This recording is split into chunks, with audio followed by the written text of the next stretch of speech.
going to be Baylee Fontenot. Baylee is a first-year freshman majoring in history.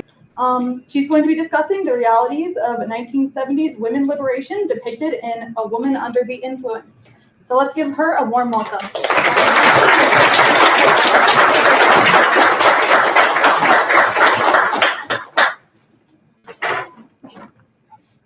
Okay. The 1970s was a time when many Americans had to navigate a changing society. Women's rights movements were prevalent, such as the Women's Strike for Equality and Title X preventing sex discrimination and education opportunities. Major court cases such as Roe v. Wade 1973 allowed women to be in control of their bodies for the first time in American history. With the new ideas presented to women, Americans faced a change in society that shifted towards increasing gender equality. Women had now gained equal treatment in finances and in the workplace, resulting in them ideally being able to be independent in business and financial endeavors, and not solely rely on a man in their life, whether spouse or family, to support them. The media portrayed these movements as increasing women's independence and authority, while the realities of women in an average household was left unseen. Women were still expected to have ideals aligning with a more traditional definition of womanhood. All the promises of a new generation of potentially free women, the daughters of the pioneers. This quote is from Feminist Review in regards to the ideas planted in The Feminist Mystique by Betty Friedan, published earlier in 1963. Though this book is still very limiting, it is a foundational text in regards to early feminism. Women were becoming increasingly disillusioned with the suburbia lifestyle that they were generationally accustomed to. Okay, a popular culture mainstay of the time can be utilized to show the realities of women. Of American women. Film, it offers a visual representation of how a woman's personal life can be viewed by people from all walks of life. Films such as The Happy Ending from 1969 depict a woman navigating marriage and motherhood with the new ideas presented in The Feminist Mystique. And Rachel depicts a woman's awakening and search for independence. The film A Woman Under the Influence brings profound realism and understanding the realities of women's liberation in the 1970s. John Cassavetes was an American director who brought striking realism to his movies. His films focus on the character's development rather than the traditional narrative. A pioneer of independent film, he worked with his wife, Gina Rollins, to portray a woman whose life is not liberated within her home. The character Mabel Longetti showcases how women still faced authority in their homes, whether that be marital or institutional. For Cassavetes, the filmmaker's highest calling was not to amuse, but to challenge, to provoke, and even exasperate.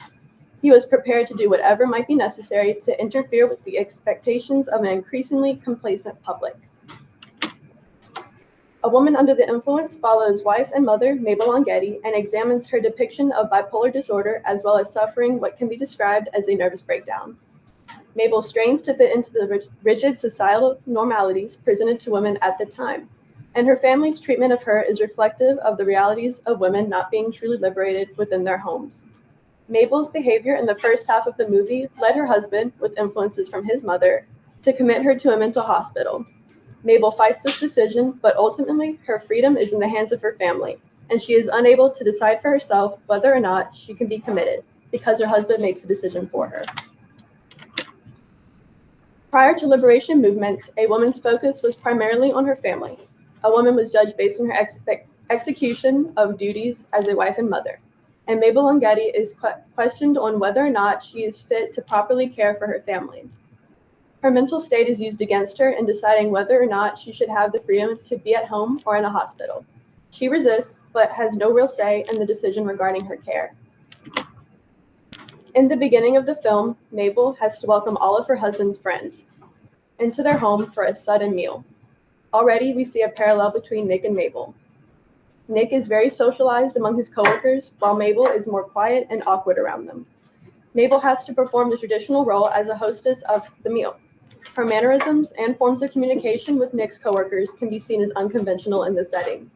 She gets very close to the men, and she attempts to get one of the men to dance with her. That leads Nick to lose his temper and yell at her. So Gina Rollins develops a mannerism for Mabel that is depicted over the course of the movie. She blows a raspberry and points her thumb in a sudden motion, which can be interpreted as being caused by Mabel unable to truly show her emotions. She is stifled in her home, as many women were at the time. She could not do what at the time was expected of women. She could not be a traditional hostess, and her off-putting mannerisms at the dinner are what began the questioning of her ability to fulfill her role as a wife and mother. After the dinner, Nick is frustrated with Mabel, as depicted in the scene above. Mabel expresses her desire to want to do what society deems as normal and good. She expresses, "Tell me what you want me to be, how you want me to be. I can be that. I can be anything." And I think this quote is really heartfelt, and the scene can be utilized to show how, as a woman, she wants to do good and fit her role, but she knows that there is more for her and that she is not fully understood in her position. Another scene in the movie shows Mabel dancing while waiting for her children to come home on the school bus. Before she is condemned for being perceived as unfit, she is seen dancing. She is very free, and this act is seen by passersby as kind of perceiving her as unstable, just because she's outside free and dancing. Another scene further depicts how, as a woman in her state, she is viewed as a show, as a performer. Mabel looks at her dad for help and care when the topic of her being sent away is brought up, and her resistance is evident, but ultimately she is unable to make the decision for herself, as many women of the time are unable to decide for themselves in these situations. She borrows a gesture from the 1954 movie Rebel Without a Cause. James Dean's character says, "Stand up for me, Dad," as she says too. She wants someone to stand up for her, and she says this, by saying this, she basically says that she deserves equal treatment. She is seen as a show to those around her, and she is seeking someone to stand up for her. Women were joined together in efforts to increase their equality and rights, but this scene depicts that, in an average household, women were not able to band together with the people in their home to increase their freedoms. The film depicts the relationship between a woman and her husband, but also parallels the relationship between an actress and her director. Mabel seeks approval from her husband with her ways of being as if she were an actress and he were her director. She has not experienced personal freedom away from her husband and holds value in how he perceives her.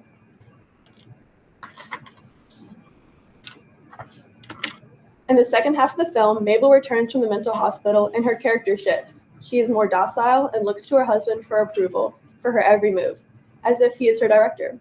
Gina Rollins portrays Mabel's mannerisms differently also. She no longer moves the same way with jerky motions, and she no longer has the motion of blowing a raspberry and pointing her thumb when she finds that she can't share her true expressions. The film ends with Mabel becoming overwhelmed by the family dinner. Her father says to stand up for herself and becomes too challenging for her to suppress her emotions anymore. Her husband attempts to get through to her by striking her, which does lead her to calm down, but he encourages her to go back to the way she was. He kind of recreates some of her characteristics and emotions in an attempt to get through to her. In the end, they put their children to bed, and they share a moment of happiness and laugh together, and this leads the viewer to make the assumption that this cycle may continue. Moments of joy may only be experienced after moments of tension, leaving Mabel's life not truly happy and liberated. Mabel cannot experience personal freedom in her home because her family does not truly understand her situation, mannerisms, or thoughts, much like women of the time had experienced. A Woman Under the Influence remains a valuable and important movie in understanding 1970s feminism and women's liberation movements in the United States. Interpretations are very subjective in regards to the time period. This movie can be viewed as showcasing a broad and deep meaning. Cassavetes was able to direct characters that reflected the realities of the time and embodied key societal movements. Gina Rollins worked alongside him and was able to convey a character that brought new realities and meaning to women's liberation. And I'll end by saying a quote that I thought was kind of ironic. I found a quote that John Cassavetes said that he was so uninformed about feminism at the time that he made A Woman Under the Influence, that when he heard himself being praised as a feminist director, he had to ask his wife, Gina Rollins, what feminism was. That's it.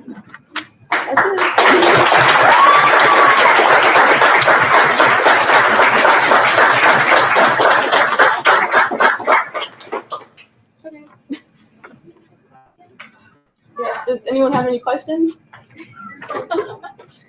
Yeah. How would you say the writing of this movie matches up to current feminist literature? not just literature, but also other films. So. Yes. So I think it matches up based on like my research on the other films, like The Happy Ending and Rachel Rachel. It definitely adds like just the quality of the way she's being treated, kind of in those movies too. Just the way she is being talked to by her like family and her peers. It's really reminiscent of how women were like depicting in other feminist magazines at the time about how they were being talked to in like the workplace and things like that. And then I think it still holds true today because, I mean, based upon her like condition of having bipolar, people can cast judgment and things like that. So I think it holds very applicable today.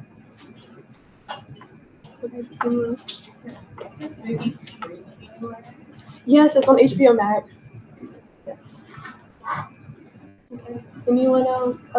Yeah. I watched this movie in preparation for this, and one thing I noticed is that her husband Nick kind of shows casual violence with her. He hits her multiple times, and I was wondering if you had anything to say about that as well. I think based on a lot of other media I've seen from like the 70s, that was kind of sadly like kind of common as depicted in the like the house by the husband.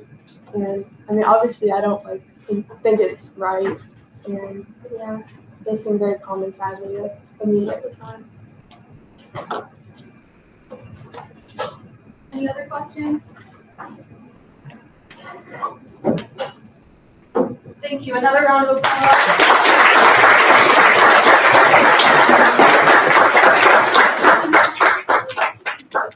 Oh, those were the works cited. Sorry, if anyone's interested.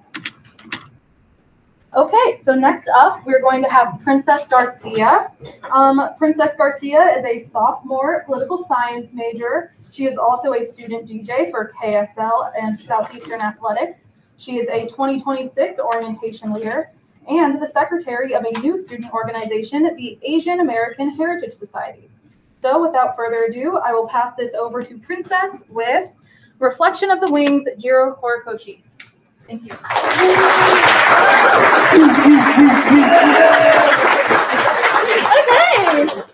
Hi, everybody. So, now, Jiro Horikoshi is a man who is important to both World War II and film history as a whole.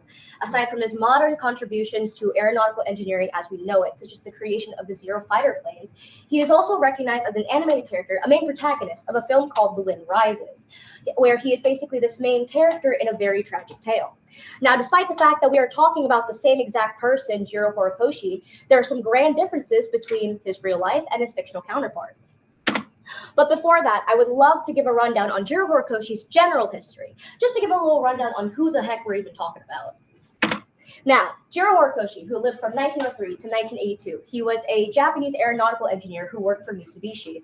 He's most known for the creation of the Zero fighter planes. For reference, the Zero fighter planes were the same planes that Imperial Japan used to bomb Pearl Harbor and drag the United States into World War II.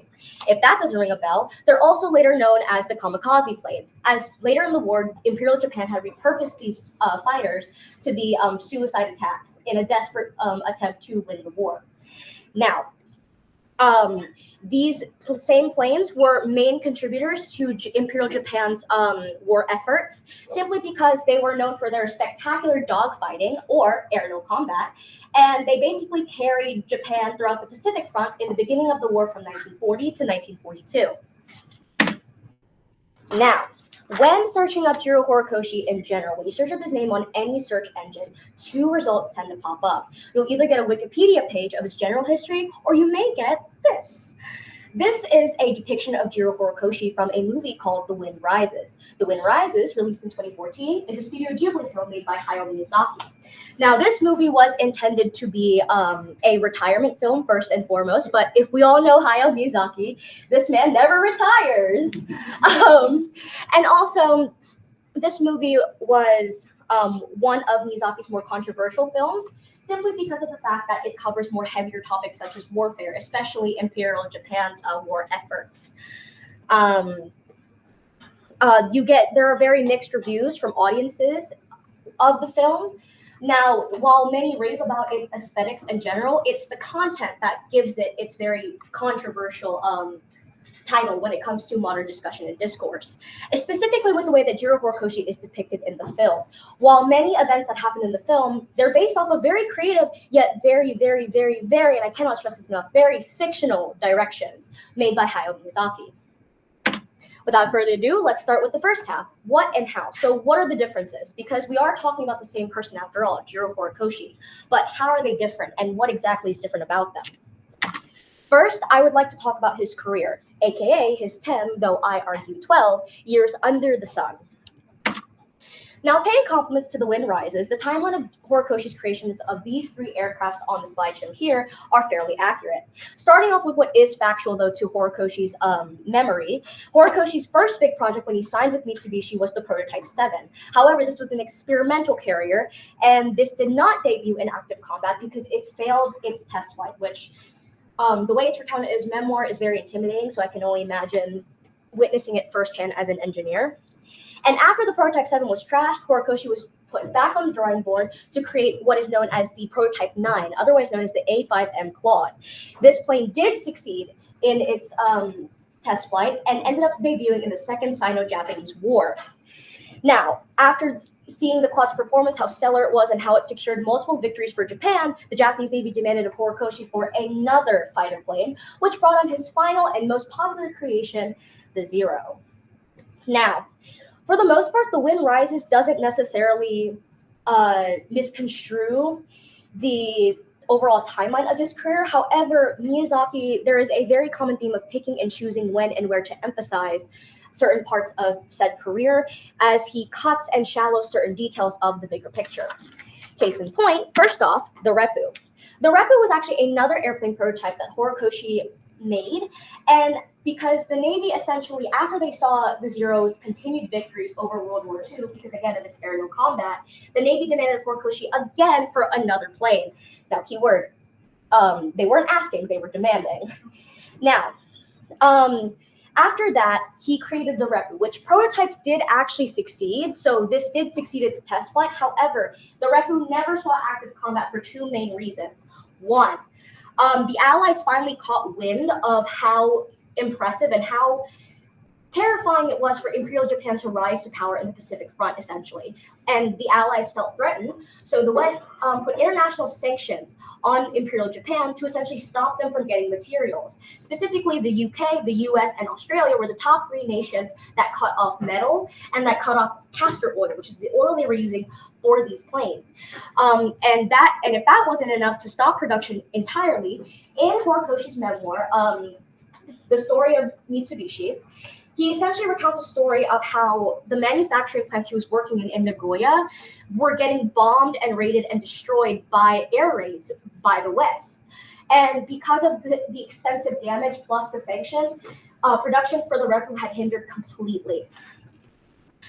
Now, in The Wind Rises, the Reppu is actually cut out. There is no reference, there is no appearance, there is no nothing. And the way that the movie ends basically implies that Horikoshi's career ended with the Zero, when that's certainly not the case. He did work on other models outside of the Zero. And not to mention, in The Wind Rises, at the beginning of the film, Jiro Horikoshi, when he first signs on to Mitsubishi, he works on this plane known as the Falcon Project. Now, the Falcon Project is completely fictional. There is no record of this plane actually coming to fruition. There is no records of a plane known as Falcon ever being made by Jiro Horikoshi. So I find it very ironic that the Falcon, while it's complete fiction, is added into this film, but a project, the Reppu, which is based in reality, gets completely scrapped from the narrative. And furthermore, this film's inconsistencies when it comes to pacing leaves many viewers confused, especially if they have no background of Horikoshi to begin with. An example of this is that the Zero, Horikoshi's most popular plane that everyone knows him for, gets 0 screen time, pun intended, by the way. The Zero doesn't even get a full minute at the very end of the film. So it makes this very odd jump from 1935, which is around the end of the Claude, to 1939, when the Zeros debut into World War II. And speaking of the Zero lacking screen time, it's actually because of the Zero and its popularity that many just assume that the plane that basically takes up the second half of the film is the Zero's constructed in the first place. See, in the film, after Prototype 7 fails, Jiro goes back to work in Mitsubishi and he creates this all-metal fighter that does successfully debut in warfare. And many assume that this said plane is the Zero, when in reality, it's actually the Claude. The Zero, like I said, gets a very short snippet at the very end, which is kind of why I make the statement that the timing and the pacing inconsistencies often kind of leave viewers hayside. The depth and emphasis overall among the aircraft models are very disproportionate, and it causes perplexity when it comes to modern discussion amongst audience members and fellow fans of the movie. Now, when it comes to discussing Jiro Horikoshi outside of his career, many turn to his relationships, specifically his love life, because what's more interesting than dead historical figures and their love lives, am I right? Now, unfortunately, though, including said love life in The Wind Rises, Jiro Horikoshi's character dynamics with others in the cast are completely fictional. A prime example, though there are many others I can go into depth about, but this is the biggest example. This woman right here. The woman you're seeing is a woman named Naoko Satomi. Naoko Satomi is the female lead of The Wind Rises and is the woman that is depicted as Jiro's wife. Now, their story is basically a tragedy. They meet in the Great Kanto earthquake of 1923. They reunite years later, and they engage in a summer romance. Now, the kicker to their romance, to throw a little wrench in the field, is that Naoko is suffering from tuberculosis, which at this time, from the 1920s to the 40s, tuberculosis was a very deadly disease to have. Unfortunately, they did not have modern medicine. And adding on to this, Jiro is constantly being seen struggling to balance his love for his work and his love for his wife, which leads to him oftentimes neglecting Naoko, and even at times in need. While this makes for a very sad and romantic subplot, unfortunately, it's not true, because in reality, Jiro's relationships and many parts of his life was very mundane in contrast. In reality, Jiro actually married a woman named Sumako, who was not suffering from TB. And they have children together, which is very normal at this time. So, yeah, very, very I guess happy, but very mundane contrast, really. So now comes the question, well, where the heck did this woman come from in the first place? There are many sources from where Naoko could have possibly come from, but this is the biggest example. For reference, this is Ayako Yano. Ayako Yano was the first wife of a man named Tatsuo Ori. For reference, The Wind Rises, one of Miyazaki's biggest inspirations for this film, is a book called The Wind Has Risen, which is written by Tatsuo Ori. And this book essentially is a semi-autobiographical tale in which it is from the perspective of a mourning spouse taking care of, their dying wife in a sanatorium who's suffering from tuberculosis. Sound familiar? Now, not only is this really a reflection of the real author's life, because Tatsuo Ori's wife Ayako Yano did die and pass away from tuberculosis, but it is also a journey of a caretaking spouse who is mourning and is trying to find the worth to live after the fact that his lover eventually passes away, which mirrors Jiro and Naoko's own bittersweet journey as a couple in the romantic subplot of The Wind Rises. Now, as I've presented before, all of these creative directions that Hayao Miyazaki made when adapting Jiro Horikoshi as a character of this narrative, now comes the why question, because why choose to change a historical figure's story? What is the end goal in doing so? What benefit does this give? Now, it can really be condensed to three main reasons. Number one, Miyazaki's intent was never to make an accurate movie. He is not a historian, but he's an artist, so he puts artistic choices first over historically accurate ones. When he was asked about thoughts about the film, he says that he wanted to just, and I quote, he says he wanted to just create something that is realistic, fantastic, at times caricatured, but as a whole, a beautiful film. And secondly, The Wind Rises being Miyazaki's retirement film at this time was no mere coincidence. Hayao Miyazaki has always been infatuated with airplanes, with warplanes. In fact, the name of the studio that he co-founded, Studio Ghibli, Ghibli's not a Japanese name. It's actually a German name, which came from a plane of the same name that came from German aeronautical engineer Giovanni Caproni, which, fun fact, Giovanni Caproni is actually a character in The Wind Rises. He actually features this man. So aside from pure admiration, airplanes have always been a huge part of Miyazaki's life. See, aside from, the fact that he admires like Caproni and always adds an airplane motif or a motif of flight in all of his films in Studio Ghibli, besides The Wind Rises, the Miyazaki family is very heavily involved with airplanes in World War II. Seeing as Miyazaki Airplane, the name of the family business, they were producing and they were selling parts to larger manufacturing companies such as Mitsubishi for airplanes. In fact, on the Zero, the rudders that were used in the Zero came from the Miyazaki family. So they had a hand in making this plane in the first place. And adding on to this, Toshio Suzuki, another co-founder of Studio Ghibli and the producer of The Wind Rises, he recounts this story about how Hayao Miyazaki has always had the story of The Wind Rises drafted out since 2008. This movie came out in 2014, so this was a long time coming. The Wind Rises is a story that not only expresses his admiration for airplanes and pays homage to his personal history, but it also aligns with his beliefs as a person, and it reflects him as both a storyteller and a human being. My last point is that Hayao Miyazaki, in some ways, he took the character of Jiro Horikoshi and made it to where it was almost a self-insert. He put himself in the figure. Because Hayao Miyazaki and Jiro Horikoshi have many not differences, but similarities, in the sense that the two of them are very big dreamer and visionary characters. Because in the movie, Jiro Horikoshi is this wild dreamer about wanting to create beautiful airplanes for the world to see, which pushes him into aeronautical engineering. And Miyazaki always envisioned a future or a revolution in the way that animation goes, which is why he co-founded Studio Ghibli. However, despite these two men being very accomplished and very ambitious in their respective fields, they also lack balance. Much like how Jiro neglects Naoko and chooses his work over his dying wife, Miyazaki often chooses Studio Ghibli over his wife and their son, Goro Miyazaki. Hayao Miyazaki's own neglect of his own son Goro went so far as for him to treat him more of an employee than as his own kid. See, Goro tried making a movie for Ghibli called Tales of Earthsea, but it was reported that Hayao Miyazaki went out the theater of the showing of the film and took a 3-hour smoke break. So, definitely not father of the year, guys. Because here's the thing about this entire thing with Jiro Horikoshi and Hayao Miyazaki. The Wind Rises is not only social commentary about the clear ideas, themes such as like mankind's destructive nature, such as creating man-made disasters like warfare, and the fragility of human life, which is a theme that is very common in other Studio Ghibli films as a whole.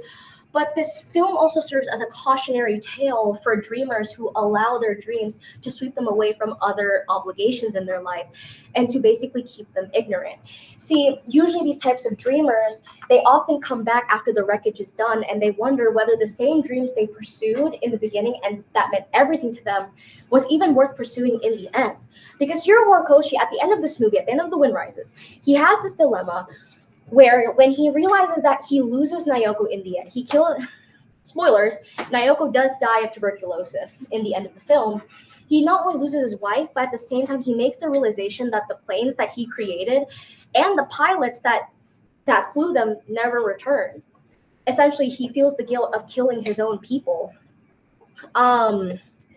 He has this dilemma of like, why am I still living? What's the point of surviving this long if everything that's around me is dead? And Miyazaki, on the other hand, he becomes very distant to his son in pursuit of his art.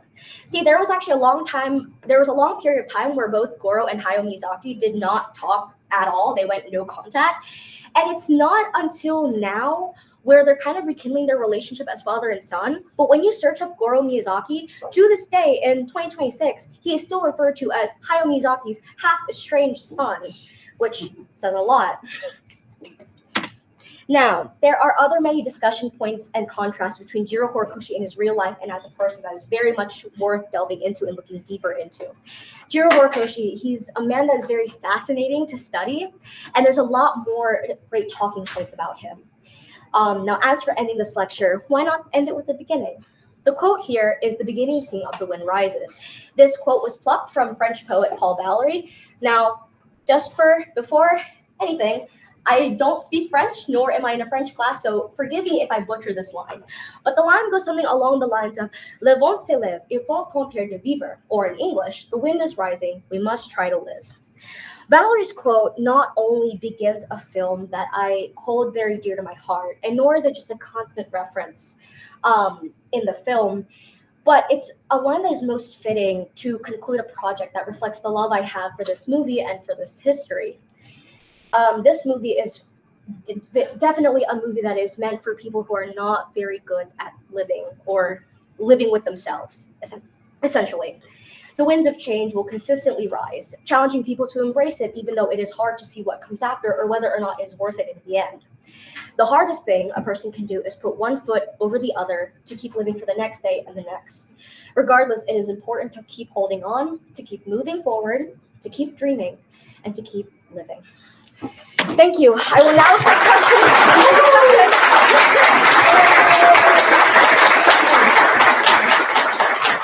That's my student, guys. Yay!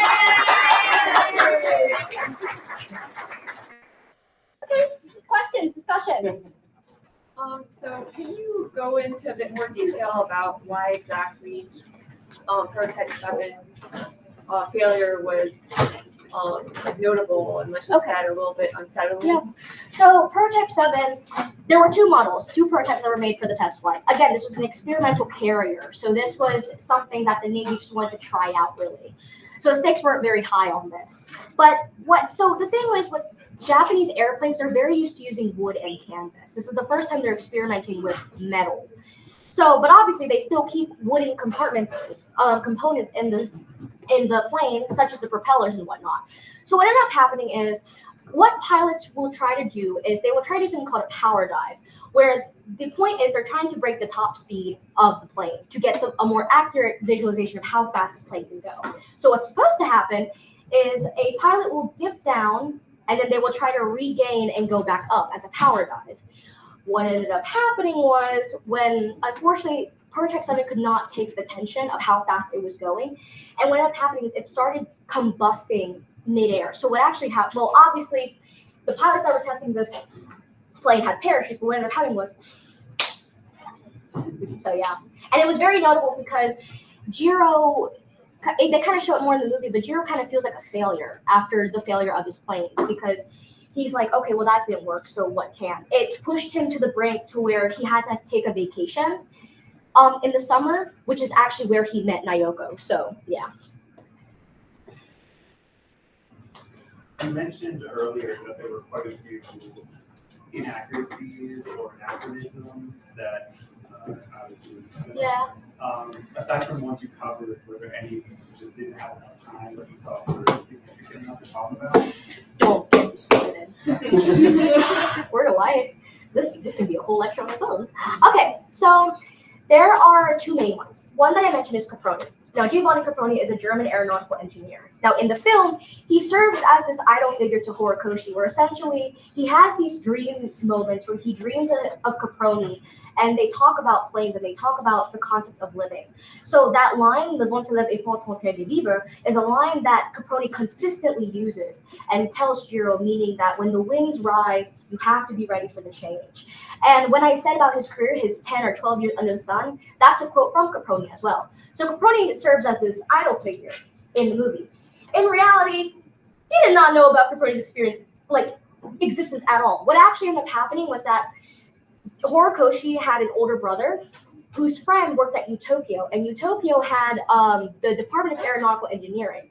Now, Jiro was just coming out of high school, fresh-faced, undecided major. So his brother was like, you should go talk to my friend. He's an assistant professor at Utopia for Aeronautical Engineering. Jiro does so, and bam, he's an aeronautical engineer. So in reality, it really was just, I'm undecided, and aeronautical engineering was the first thing he saw, and he was like, a bet, I'll take it. Another big one I want to mention, because these are the two biggest ones, there is another character named Kiro Honjo. Now, Kiro Honjo in real life was an aeronautical engineer who made the Mitsubishi bomber planes. So he was a bomber engineer.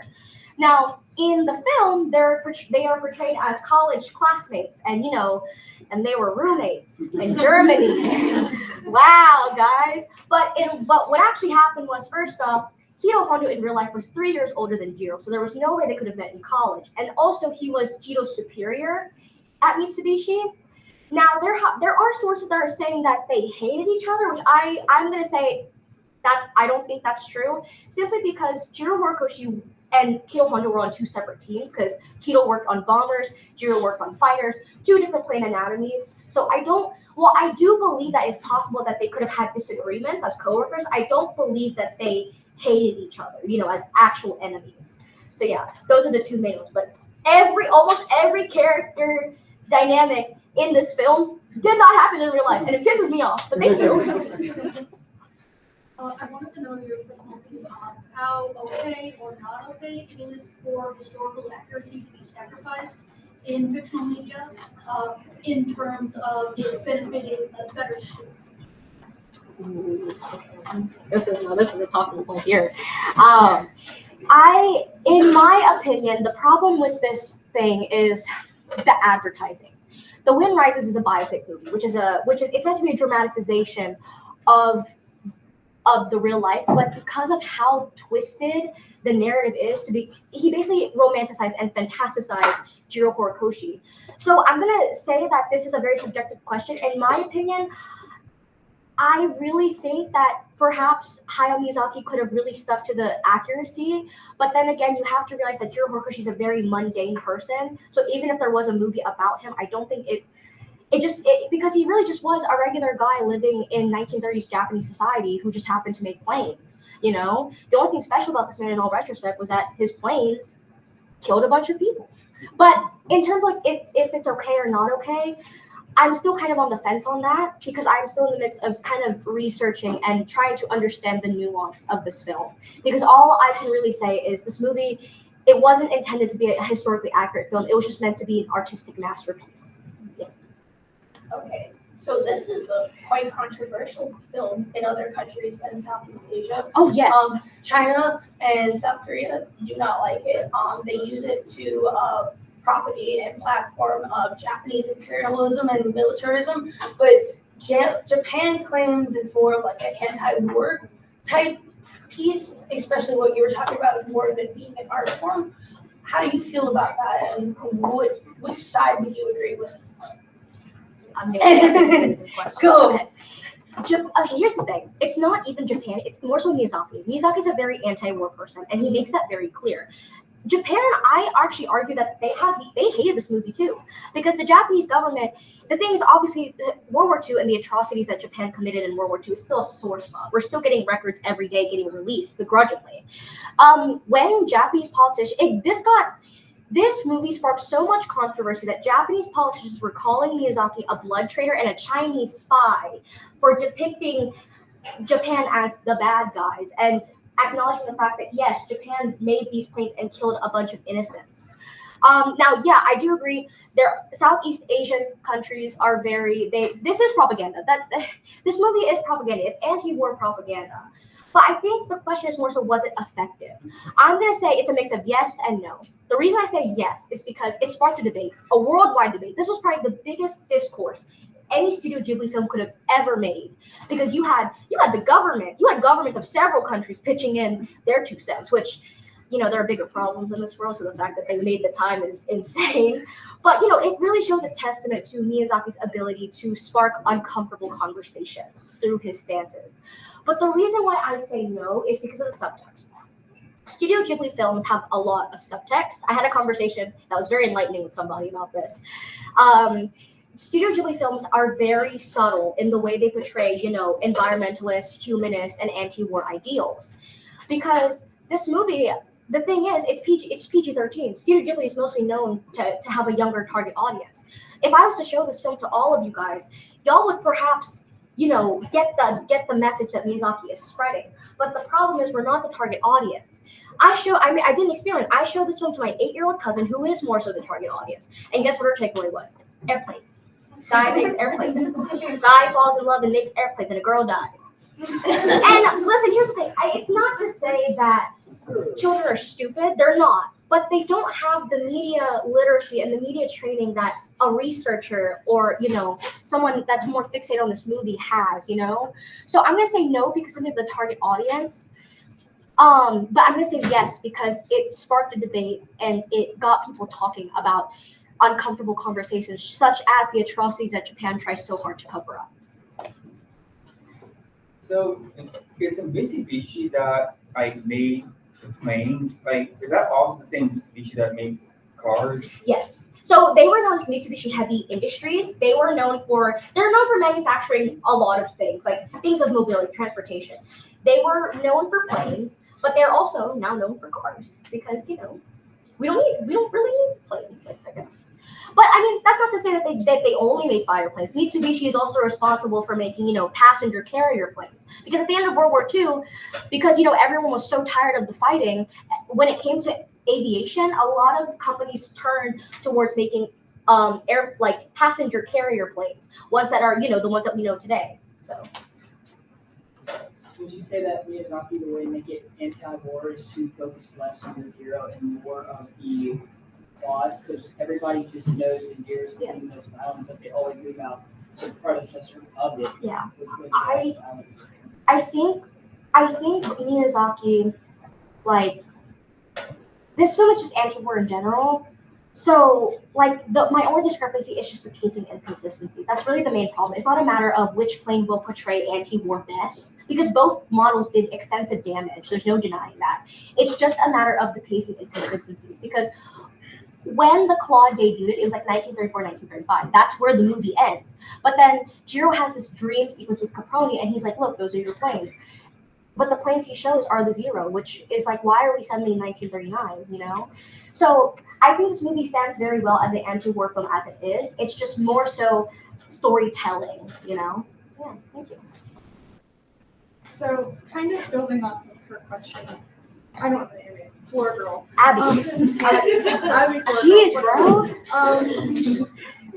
Anyway, building off of her question and your answer, and also just general knowledge that Japan has always been very, I guess, strict with how they keep their history of their war effort under wraps, and how even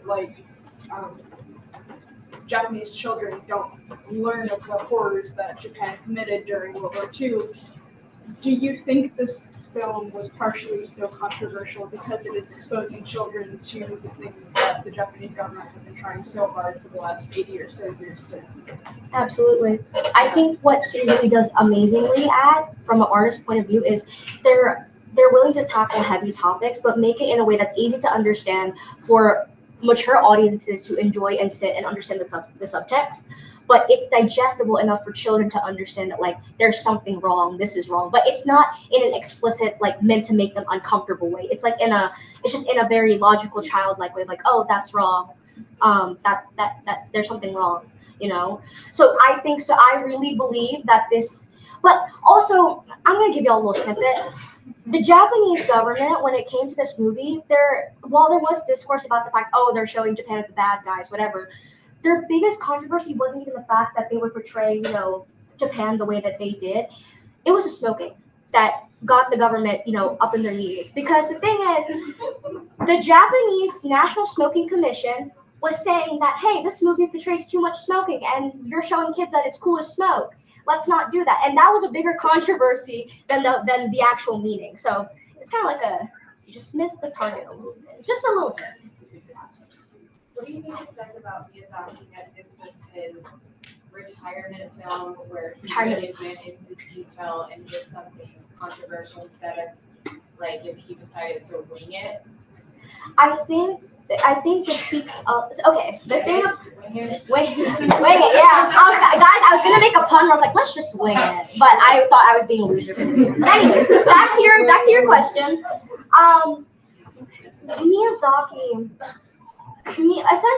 Miyazaki's, I guess with this being his retirement film, it was the film that hit most close to home, because airplanes have always been a huge part of his life.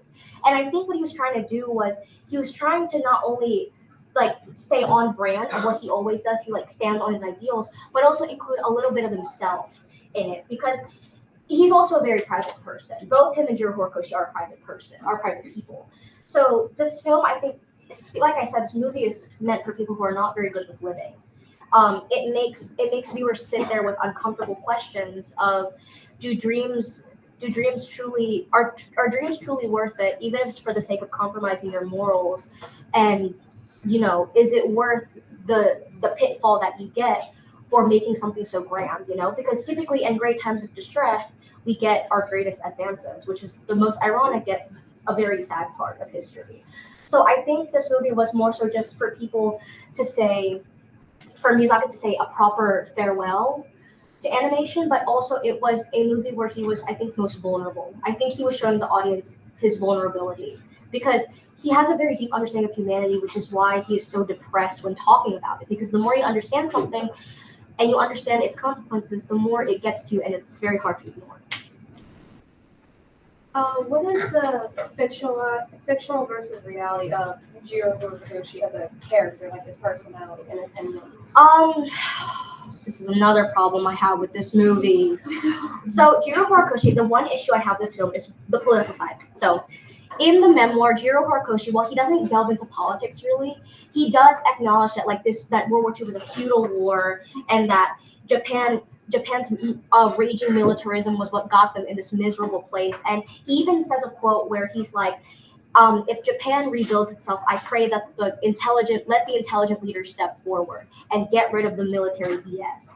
In the movie, they make him into this very idiot. He makes him to an idiot, where he is like so oblivious to Japan's suffering and internal struggle that there's actually he's very out of touch in the film. So there's a scene in the movie where basically Honjo, where he's basically getting out of work, and there's these kids waiting next to a shop, and he buys sponge cake for dinner because he's an engineer, he doesn't have time to cook.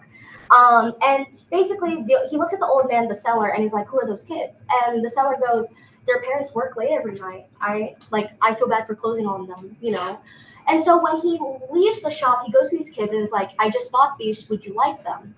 But obviously the kids, instead of taking it, they just kind of run away because they're like, "Well, we don't, stranger danger."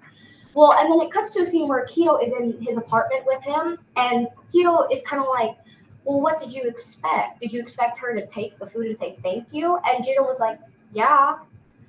And then Jiro quite literally says, and I'm not kidding, he goes, "Why is Japan so poor?" And Kido kind of looks at him and goes, "Do you realize we're paying the Germans money for their technology?" And he makes this statement about if the money that was going towards Germany for their aircrafts and their models went towards the Japanese people, every man, woman, and child would be fed a mountain of sponge cake.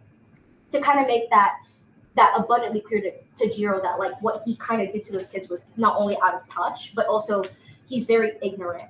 When in reality he was pretty politically inclined, and that's the biggest issue I have with this film is they make Jiro into this idiot who only cared about planes when he did care about the state of his nation. He loves his nation. He's a patriot for Japan, but they just made him into I like airplanes. So yeah.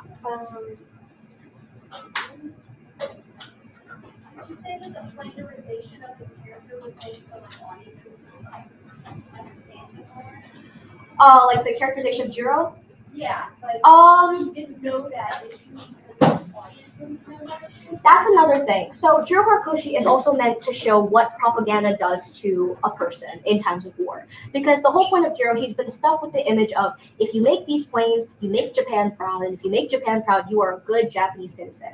And it's not until the very end where he realizes when they do repurpose the Zeros into the kamikaze planes, it's not until then where he realizes, oh snap, I'm killing hundreds of thousands of people with my creations, and the Japanese government is lying to me. So Jiro Horikoshi is not a character meant to be idolized, despite the fact that his tale is very romanticized in The Wind Rises. But like I said, I think really Miyazaki's intent with Jiro Horikoshi was to use him as a vessel to show his own vulnerabilities as a creator. But regardless, he's still a popular character with the Ghibli fandom. So there's that. How do you think that the film and its changes might alter how people would interpret Jiro? It kind of does a disservice to Jiro Horikoshi because in a way, it kind of makes him out to be this hopeless lover boy who loves his planes but loves his wife so dearly, when in reality, the guy just had a mundane life. I mean, what you would expect of a 1930s Japanese working class male in the population. I think it definitely exaggerates the way people talk about him because they make him into this very whimsy character, but in reality, he was just doing his job. He was doing an occupation which is aeronautical engineering, and what made him so special in history discourse is the fact that he made the zeros, he created the zeros. But I think it alters discussion in the sense that it just gives people like a very big fantasy of what he really was, really. Like expectations versus reality kind of thing. So you've been talking about all the different inaccuracies. Why do you think that Miyazaki saw the merit in using Horikoshi instead of creating an entirely fictional character if he delved in the story so much? I think it may have to do with this. Now, I can't say exactly because Miyazaki never really touched on it. I've watched several press conferences, but I think in terms of interpretation, I think the best explanation I can explain is I think he saw a lot of himself in Horikoshi, or he saw what he could be in a way, So I really think it was just that relatability, and that relatability maybe pushed him.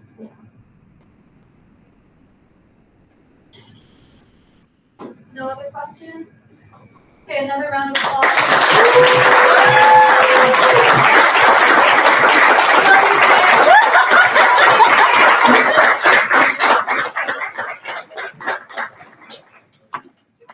Thank you everyone so much for coming. I mean, wow, this is insane and impressive.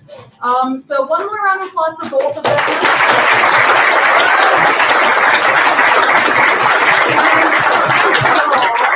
I would like to present you with each of your little hips plaques and also a sticker.